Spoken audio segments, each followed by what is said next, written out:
Mga katambay, mga kabayan, si Kamanong po, nagbabalik po muli para po magkomento po sa inyo dito po sa Tambayan mga kabayan. Samahan niyo po inyong lingkod. Magandang umaga po muna, tanghali, hapon, gabi. Madaling araw po sa atin lahat. Saan man sulok ng ating bansa o saan man sulok sa mundo tayo naroon, ay maingatan po tayong lahat mga kababayan. Ito po, komentuhan po natin mga tambay. Ito pong balita mga tambay. Ito daw pong second quarter ay tumaas na raw po o tumataas na raw po ang survey, ang approval at trust rating yata ng Pangulo, mga tambay. Bakit kaya? Dahil malapit na ang SONA? Malapit na po kasi ang SONA. Mga kabayan, ito pong darating na Hunyo o July 28. Hindi po ba? SONA na ng Pangulo. Kailangan po, lahat po ay maganda. Marami pong kailangan na makita ang mga Pilipino sa sasabihin ng Pangulo na magaganda. Kaya kailangan po ang isa po ay dapat po tumataas ang survey, mga kababayan, para isa sa mga achievement. Hindi po ba? Pakinggan po natin itong survey company na sinasabing tumataas na raw po ang survey nila sa Pangulo, mga tambay, itong second quarter. Ito pong Publicus Asia, mga kababayan. Sa ibang balita, hindi sa mga numero pero sa lagay ng mga Pilipino nakatutok si Pangulong Ferdinand R. Marcos Jr. Ito ang iginiit ng Malacanang sa harap ng pagtaas ng approval rating ng Pangulo sa ikalawang bahagi ng taon batay sa isang survey. Si Kenneth Pasyente sa sentro ng balita. Patuloy sa trabaho ang Pangulo. Iyan ang binigyang diin ng Malacanang kasunod ng pagtaas ng approval rating ni Pangulong Ferdinand R. Marcos Jr. Batay sa survey ng Publicus Asia Inc., lumabas na tumaas sa 25% ang approval rating ng Pangulo para sa second quarter mula sa dating 19% sa unang quarter ng taon. Ayon sa Malacanang, hindi ito nagiging basihan ng Pangulo sa paggawa ng kanyang mga tungkulin. Kung tumaas po ang approval rating ng Pangulo, maganda pong balita yan. Pero katulad na po na sinabi natin, hindi po tayo dapat nagre-rely lamang sa mga survey. Good news, bad news, kung ito man ay tumaas o bumaba ang approval rating ng Pangulo. Bakit? Dahil ang nais lamang po ng Pangulo ay magtrabaho. Hindi siya maapektuhan ng anumang survey. Ipinunto pa ng palasyo na anuman ang lumabas sa resulta ng mga survey, mataas man o mababa, nananatiling focus ang Pangulo sa paglilingkod para mapabuti ang estado ng bansa at pamumuhay ng mga Pilipino. So, maganda po kung tumaas. Kung bumaba, syempre hindi maganda.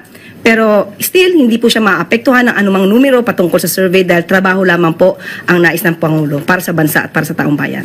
Ilan sa naging aktibidad ng Pangulo sa second quarter ng 2025 ang pagdalo sa 46th ASEAN Summit sa Kuala Lumpur, Malaysia, kung saan nakiisa siya sa iba't ibang pulong para sa pagpapatatag ng relasyon ng Pilipinas sa mga bansang kasapi ng ASEAN. Nagkaroon din ng working visit ang Pangulo sa Japan kung saan nagkaroon siya ng pulong sa Japanese business leaders para makapanghikayat pa ng mga mamumuhunan sa bansa. Bukod pa riyan ang mga naging aktibidad niya na sumentro sa pagpapalakas ng agrikultura sa Pilipinas, pati na ang pagsisikap na maibigay ang 20 pesos na halaga ng bigas sa mga Pilipino. Una nang sinabi ng Pangulo na ikinalulugod niya ang magandang resulta ng mga survey, pero hindi anya ito ang basihan ng pagtatrabaho. Well, it just validates that what we are doing, that people are now beginning to understand what we have been trying to do for the last 2.5, almost 3 years. So it continues to inspire me because it shows that we're making progress, and that's always good to know. Kung minsan hindi mo na malaman kung nararamdaman ng tao yung inyong ginagawa, at mabuti naman at nakikita ng taong bayan kung ano yung ginagawa natin at paano makakatulong ito sa pampaganda sa kanilang mga buhay. Kenneth Pasyente. Ayan po mga tambay, kaya pala tumataas ang approval ng Pangulo Marami pala napupuntahan Nagpunta ng summit, nagpunta ng Japan para makahingkayat daw po ng mamumuhunan sa ating bansa. Ibig sabihin, walang pumapasok na mamumuhunan sa bansa. Kaya nang hikayat. Nakakataas po ng survey yun. At nararamdaman po ng Pilipino kasi yung 3 taon na panunungkulan ng Pangulo. Ramdam na ramdam. Kaya nga po sinasabi ng Pangulo yung kanyang mga achievement. Lalo-lalo po yung tinatawag na garbage in, garbage out. Di ba? Napakarami achievement, pati ang Pangulo. Pati pagbabaraw ng 20 pesos sa bigas. Pati pagtulong daw po. O dito sa ating mga magsasaka. Mga kabayan, ibang klase talaga ang Pangulo. Ibalik tanaw po natin, mga tambay. Proud na proud po ang palasyo, mga tambay. Survey pa nila yan, itong Publicus Asia. 19% ang approval, trust rating ng Pangulo ng first quarter. Ito pong second quarter ay 25%. Nangyari po ba yan sa panahon ni dating Pangulong Duterte? Si dating Pangulong Duterte po ba ay nakakuha ng 25% approval at trust rating? At 19% approval trust rating sa kanyang panunungkulan. Magmula po siya nung nanungkulan bilang Pangulo. Mga kababayan, nakakuha po ba siya? Sa loob ng kanyang 3 taong panunungkulan noong mga panahon na yon. At natapos niya hanggang 6 na taon. Nakatikim po ba ng survey ang dating Pangulong Duterte na 19% at 25%? Pero sa kabila nito, proud na proud po ang palasyo. Mga tamay, sa kanila pong achievement at sa kanilang survey. Survey pa nila yan! Hindi kaya? Ito pa mga tambay. Tingnan po natin itong pinalabas nung nakaraang linggo na survey. Nagpalabas din po na survey nung nakaraan mga bayan. Hindi po pala nung nakaraang buwan po pala. Nagpalabas din po ng survey, mga tambay. Nung mga nakaraang buwan. Ang survey po, kasi yung survey po nila, mga tambay, hindi yata nila sinasama ang Bisaya, Mindanao. Dahil pagdating po sa Bisaya, Mindanao, ayaw na hindi po makakuha ng maganda survey po sila dyan sa Bisaya, Mindanao. Hindi po ba, mga kababayan? Kaya hindi po nila isasama yan. Hindi kaya. Pero, di po ba, ang tanong ko, ang Pilipinas po, hindi lang po sa Luzon. Di po ba? Luzon, Bisaya, Mindanao po.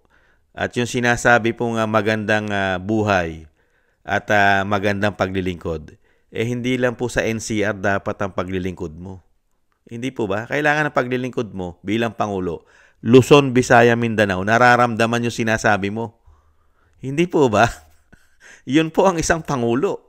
Hindi yung namimili ka lang ng nararamdaman daw.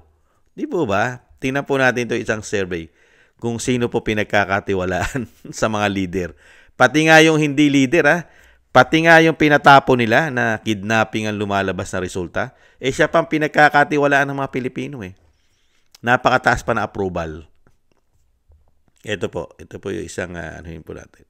Mas dumami ang mga hindi nagtitiwala kay Pangulong Bongbong Marcos, lalo na sa Mindanao base sa survey ng Pulse Asia. Halos doble namang mas mataas ang trust ratings ni dating Pangulong Rodrigo Duterte kumpara kay Marcos. Nangunguna sa balita si Camille Samonte. Sa survey na isinagawa ng Pulse Asia nitong May 6 to 9 sa 1,200 respondents, higit 30% ang nagsabing nagtitiwala sila kay Pangulong Bongbong Marcos. 50% ang may tiwala kay VP Sara Duterte, habang pinakamalaking tiwala ang napunta kay dating Pangulong Rodrigo Duterte na 63%. 42% naman ang hindi nagtitiwala kay PBBM. Mataas kumpara sa 25% ni VP Sara at 17% ni dating Pangulong Duterte. Nasa 20% nang hindi makapagdesisyon kung may tiwala pa ba sila sa tatlong opisyal. Pero ang pinakakapansin-pansin ay ang pagtaas ng bilang ng mga hindi nagtitiwala kay Pangulong Marcos pagdating sa Mindanao na balwarte ng mga Duterte. 81% ang naitalang distrust rating ng Pangulo. But in March, if you remember, he had a disapproval and distrust that was at the majority. Ayon sa political analyst si Professor Froilan Cavite. Nakita niyo po mga tambay, yun ang sinasabi po natin. Kailangan po kasi, yung sinasabi pong survey, kailangan po niyan buong Pilipinas. Yung buong Pilipinas, nagugustuhan ng trabaho mo bilang Pangulo. Hindi lang yung sinasabing sa gusto mo lang i-survey. Di po ba? Buong Pilipinas kasi nakakaramdam nung sinasabi mo na pagbabago, yung magandang buhay, yung trabaho nakikita sa'yo ng 3 taon. Anong mga trabaho? Naramdaman ba sa Mindanao yan? Naramdaman ba sa Bisaya yan? At sa Luzon nga, hindi naramdaman . Naramdaman po ba sa Luzon yung trabaho ng Pangulo? Ito po kasi mga achievement mga tambay. Katulad po nito, ngayon po tag-ulan na. Tag-ulan na po Ramdam na po natin Napakalalaki po kasing pera ang ginugol po nila. Sila po ang humawak ng ilang taon na po, 3 taon na po. Hinahawakan po nila ang pera natin. Sila ang nagpapatakbo ng pera natin. Lalo-lalo ngayon, tag-ulan. Flood control na naman po ang hahanapin natin. Dahil nung nakaraang SONA, isang damukal na pera po ang binuhos po ng taong bayan sa flood control. Ito po, isang achievement po niya ito. Flood control. Ano na kaya ito? Nakakataas po kasi na rating ito approval at trust rating. Mga kababayan, ito po. Pakinggan po natin ito. Pakinggan po natin ito. Kasi tag-ulan Sa ngayon po ba ay nasaan? Maraming nagsasabi, nababasa ko sa dyaryo, nababasa ko, naririnig ko sa radyo, television, nasa na mga flood control. Nandiyan ang mga flood control, na-overwhelm lang. Why is it that the budget for flood control is bigger than the budget of the Department of Agriculture or the agriculture sector as a whole? The budget of the agriculture sector as a whole is 181 billion. The budget for flood control, an item in the DPWH budget, is 255 billion. It's bigger than the budget of the DSWD. It's bigger than the budget of the Department of National Defense. The only department the flood control item in the DPWH budget beats would be DepEd, DPWH itself, DOH, and DILG. The 5th biggest allocation, not even a department, is flood control. May I ask why that cap was given by the Yan. Napakalaki po ng binabudget po natin sa flood control. Ayan, mga tamay. Isa rin po, pag naalala po kasi ng taong bayan yan, katulad po ngayon, nag-uumpisa na po tayo. Binabaha na po tayo. Maaalala po ng Pilipino, yung napakalalaki pong pera na inilagay po natin sa flood control. Ano na po yan?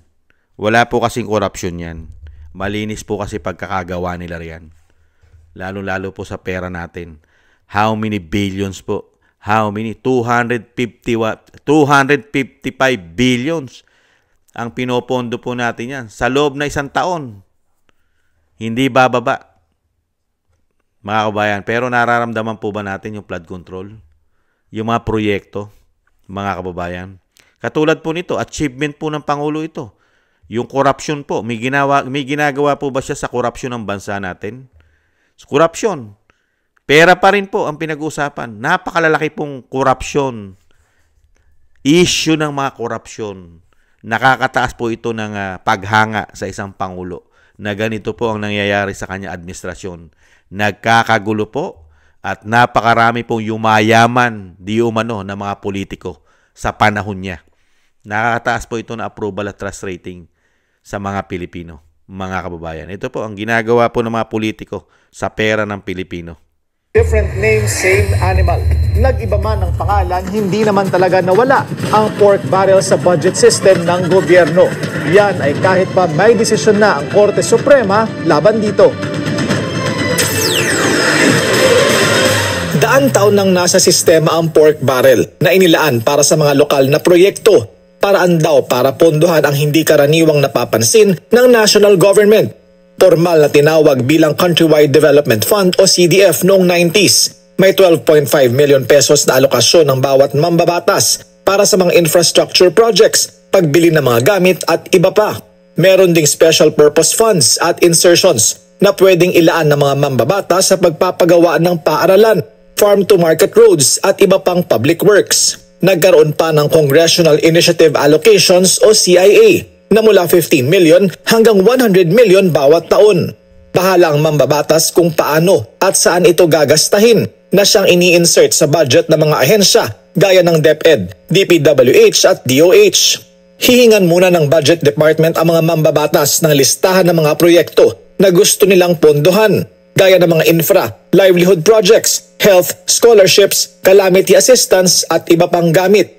Ang pag-release ng mga pondo nakadepende sa Malacanang na maaaring gamitin ang pork para impluwensyahan ang mga desisyon ng Kongreso.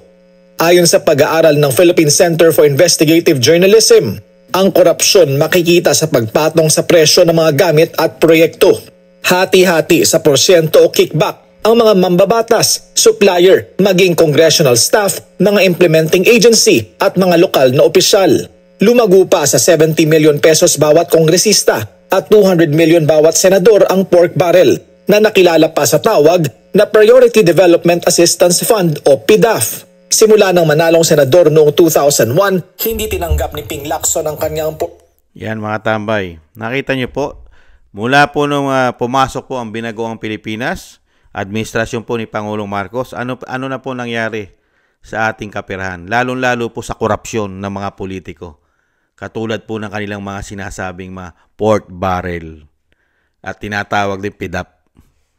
May natutukan po ba ng Pangulong Marcos yan? Mga kabayan, mas dumarami po ang proyekto ng mga politiko sa ating bansa. Mga yumayaman, proyekto po nila mangumisyon, kumita ng isang damukal na pera sa pera ng taong bayan. Nakakataas po kasi ng survey yan. Mga kabayan, talagang bibili po ang mga Pilipino sa Pangulo na ganyan. Mga kabayan, bulag, pipi at bingi sa korupsyon. Palibasa, sa Malacanang yata, nag-uumpisa ang pinakamalaking korupsyon.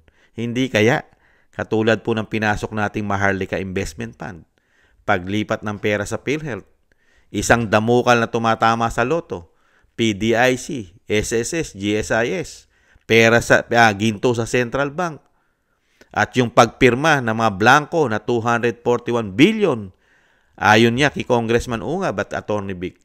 Nakakataas po ng survey yan. At yung pagkidnap, ayon sa findings ng Senado, kidnapping ang ginawa. Hindi nakakuha ng due process ang dating Pangulong Duterte. Nakakakuha po ng mataas na survey yan. At yung pamumulitika at pagpapabagsak sa mga Duterte sa pangunguna ng Kongreso at Senado, nakakataas po ng survey yan at tiwala ng mga Pilipino. Diyan po natutukan yata ng 3 taon.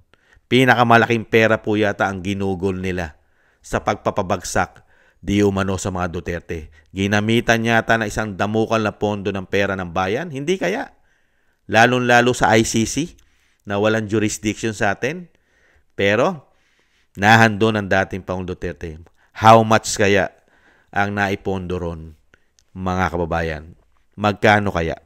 Nakakataas po kasi ng survey yun. At yung laganap po na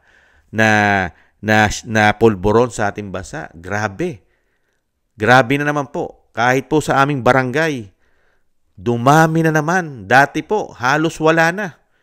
Ngayon, hindi lang po doble. Napakarami. Pati po mga kriminal ngayon, dumami. Pati mga holdapper. Ngayon, nagbalikan na naman yung mga randing and tandem, mga nakasakay sa motor. Ibang klase po ngayon. Mga kriminal, dumami.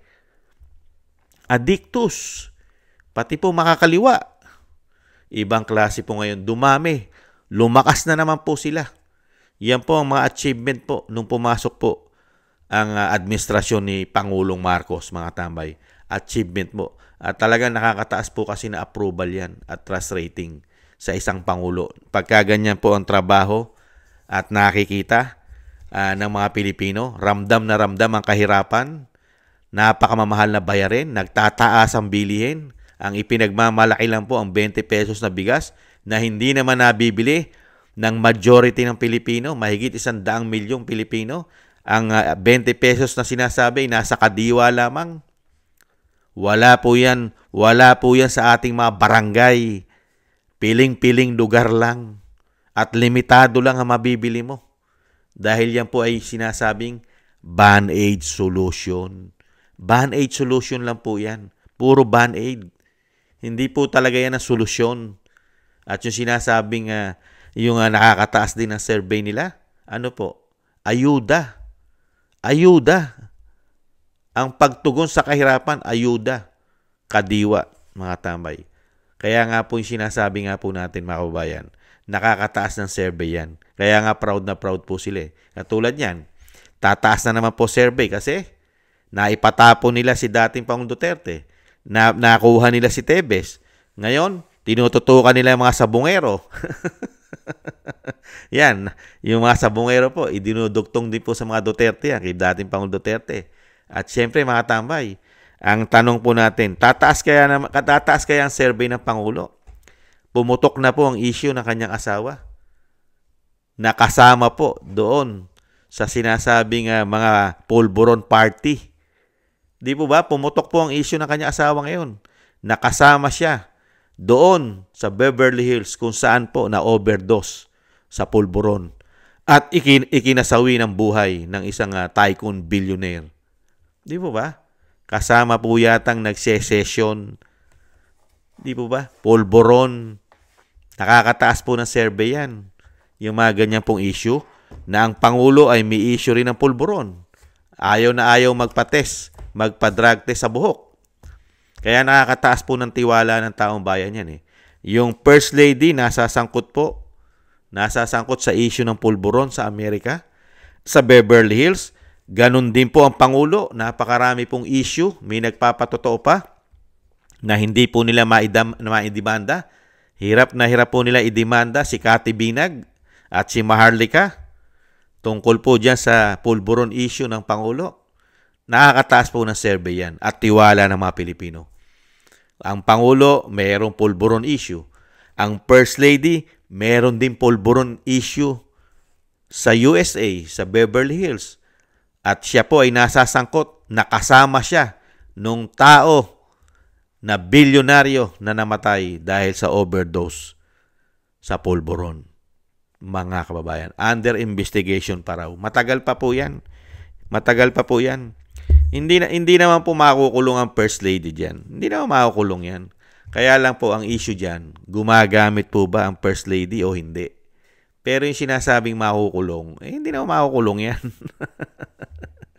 ang main issue po ron, gumagamit ba talaga ng pulburon ng First Lady? Dahil yung mga kasama niya, katulad nung namatay, positive, magkakasama sila. Lalo-lalo sa mga party-party. Hindi po ba? Yun po ang big issue ron. Pagka hindi. Sana kung ang First Lady nakuha na ng buhok sa Amerika, yan. Lalabas po na Amerika yan dahil hindi mo pwedeng tapalan yan. Sana isang araw mabalitaan natin na hindi lang po yung namatay ang kinuhanan po nila ng pulburon test. Sana pati ang First Lady noong mga panahon na stranded sa Amerika nakuhanan din po sana ng pulburon test kasama sa buhok, kasama sa dugo at kasama ang urine. 'Yon. Malalaman po natin 'yon. Sana ginawa po ng kapulisan 'yon o sinasabing FBI ng Estados Unidos. Hindi po ba? At yun po ay napakalaking bagay po. Pagka yun ay inilabas ng Amerika, na kinuhanan din nila ng test ang First Lady, at ito'y naging negative, o di tapos. Tapos ang issue sa'yo. Di po ba? Ganun lang po yun. At ito pa po mga tambay, na naidagdag lang po natin. Dahil nakakataas po na approval at trust rating yun. Lalo-lalo po pag may issue ka ng pulburon. May issue ng pulburon ng Pangulo, may issue rin ng pulburon ng First Lady, nakakataas po na approval at trust rating sa mga Pilipino yon. Dahil nga po, sa ating bansa, napakarami pong pulburon ngayon. Kaya nga po sabi ng ating mga kababayan, mas mura pa raw po ang pulburon kisa sa bigas. Mga tambay, yan po ang number one na parami. Mga tambay, tumaas po ang ekonomiya ng pulburon. Nagbaba ng presyo ang pulburon. Kaya nga po, abot kaya na po ngayon ang presyo ng mga addictus, ang pulburon, mga kababayan. Dahil nga po bagsak presyo. Ayon po yan sa ating mga kababayan. Kaya nga po napakataas ng survey ng Pangulo. Dahil number one daw po, naibaba daw po ang presyo ng pulburon at dumami raw ang pulburon sa Pilipinas, mga kababayan. Dumami ang pulburon, coke at tawas, mga kababayan. Ito pa po, yung ipinagmamalaki po na ekonomiya at talagang trabaho, nakatutok sa trabaho ang Pangulong Marcos. Ito po, World Bank na po ang nagsabi. World Bank ang nagsabi po kung ano po ang status ng ating ekonomiya. Dahil po sa dami po ng ating utang. Baon po tayo sa utang na wala pong pumapasok na malalaking investor. Bagsak ang ating turismo. At kaya po ang sinasabi po ng World Bank ay ibang-iba po. Ibang-iba sa sinasabi ng ating gobyerno ang status po na ekonomiya ng Pilipinas. Ito po ang World Bank. Sila na po nagsalita dahil yung target natin ay hindi nakukuha. Binasag ng World Bank ang rosy picture na ipininta ng pamahalaan ukol sa ekonomiya ng bansa. Malayo kasi ang economic figures nito sa mga target ng gobyerno. Pero paglilinaw ng organisasyon, hindi pa huli ang lahat. Narito ang agenda report ni Sujin Kim. The Philippines has recorded robust but decelerating. Malinaw ang mensahe ng World Bank. Humihina ang takbo ng ekonomiya ng Pilipinas sa gitna ng lumalalang trade crisis at tumitinding tensyon sa ibang bahagi ng mundo. Sa kanilang June 2025 Philippine Economic Update, pinasilip ng World Bank ang kanilang growth and inflation estimates hanggang 2027. Makikita na ang growth rate para sa 2025 ay malayo sa target ng pamahalaan na 6%. We have potentially higher or more persistent policy uncertainty, particularly around trade, that could result in even greater global growth deceleration than expected. Ayon sa kanilang senior country economist, bukod sa global policy uncertainty, bunsod ito ng mabagal na takbo ng exports at paghina ng mga industriya sa bansa. On the supply side, we see a deceleration in services. And given the export story, we see a deceleration in industry. Manufacturing has, of course, been affected by the global policy uncertainties. Sa fiscal front, lumobo sa 7.3% ng GDP ang fiscal deficit sa unang quarter ng taon. Umaasa ang World Bank na mababalik sa tamang landas ang expenditure at mapapaliit ang deficit this year. So that's... Yan po mga tambay, mismo World Bank na ang nagbibigay po ng pahayag at status ng ating bansa. Pero pagka po siyempre ang pamahalaan po, lalong-lalo po yung tinatawag na garbage in, garbage out. At yung kinoronahan po ni Atty. Guanzon na attack dog queen. Mga kababayan, pagka sila po nagbalita, maganda ang tinutumbok at ang landas. Ang direksyon ng Pilipinas ay maganda pagka sila po ang nagsasabi. Pero pagka mga Pilipino po, hindi po nararamdaman. Hindi po natin nararamdaman, mga kabayan, yung isang damukal po na sinasabi po na trabaho. Yung tinatrabaho po ng Pangulo, hindi po nararamdaman po yan sa Luzon, Visaya, Mindanao, mga kababayan. Hindi po ba? Kaya hindi po natin na malubos maisip kung saan po nila kinukuha yung sinasabi po nila at ibinabalita po sa atin, lalong-lalo po ng mga survey company at lalong-lalo po ng Malacanang. Hindi po natin malaman kung saan po nila hinuhugot yung sinasabi po nilang napakaraming natatrabaho po ang Malacanang at lalong-lalo po ang Pangulong Marcos. Na ang nakita po natin, mas marami po siyang pinangako. Puro pangako po. Lalong-lalo po sa mga proyekto na magbibigay ng trabaho sa mga Pilipino. At lalong-lalo na po yung mga biyahe. Yung isang damukal na biyahe. Wala pong pumapasok halos na mga investor sa bansa, mga kababayan. At syempre po, napakahina po ng ating mga export, mga tambay. Mahina po eh. Wala halos. Kaya una-una, hindi na tayo makapag-export ng marami sa China. Dahil ang China po ngayon nagkakairingan po tayo yan. Kukuha po ba ng mga produkto sa atin yan? Hihina po talaga ating mga export. Di po ba? Ang nangyayari, tayo ang maraming export sa bansa. Tayo ang bumibili. Di ba? Pero yung export natin, yun ang bagsak. Ganyan po nangyayari. Pero tayo, bili tayo ng bili sa kanila. Dahil sa pangailangan natin, lalong-lalo na yung sinasabing kakulangan natin sa bigas. Di ba? At dyan sila kumikita ng malaki yata. Hindi po ba? Kaya po ang ating bansa, hanggang sa survey na lang po, malakas sila. At syempre po, ang Pangulong Marcos at ang Malacanang, sanay na po yan sa ganyang survey. Di po ba? Yung 19%, 25%, masayang-masaya na po sila dyan. Kasi sa susunod na survey nila, mataas na po yan, mga kabayan. Dahil nag-iikot po ang Pangulo Marami po siyang iniikot. Iniikot niya po ang mga lugar at talaga nakikita po siya ngayon. Dahil nga po, magsasalita na naman po siya sa SONA. Kailangan niya pong may sabihin at may mga achievement. mga kababayan. Lalong-lalo po sa ekonomiya, pagsugpo sa krimen, pagsugpo sa adiktos, pagsugpo sa pulburon. Kaya nga po napakarami naglulutangan ngayon ng pulburon. Pero nung itines po nila, hindi po pala pulburon, mga tambay. Negative. Kaya ang tanong po natin, saan po ito? Pangsona lamang. Muli po mga tambay, maraming salamat po sa nagusto po ng ating Tambayang Makabayan sa YouTube at TikTok. At ganun din po sa mga nagko-comment, like, share, and subscribe. At sa mga subscribers po natin, maraming salamat po sa inyo. Mabuhay po kayo. Ingat-ingat po. Shoutout po sa inyo lahat. At shoutout din po sa mga tulong na binibigay nyo po, biyaya.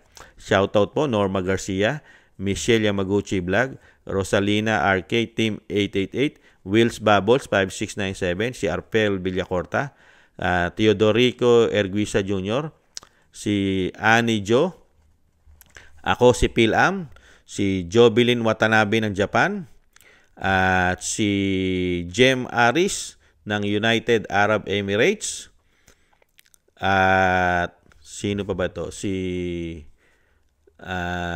Jem Aris, si Baby Roman, Ate Isa ng Cagayan, at si Julieta Celona ng Sydney, Australia, Gina Ray Solidides ng Berlin, Germany, si Jake Yahut 4531 ng Maisog, California, USA, si Eric Hershio ng Canada, at si Kingston 123 ng Hong Kong.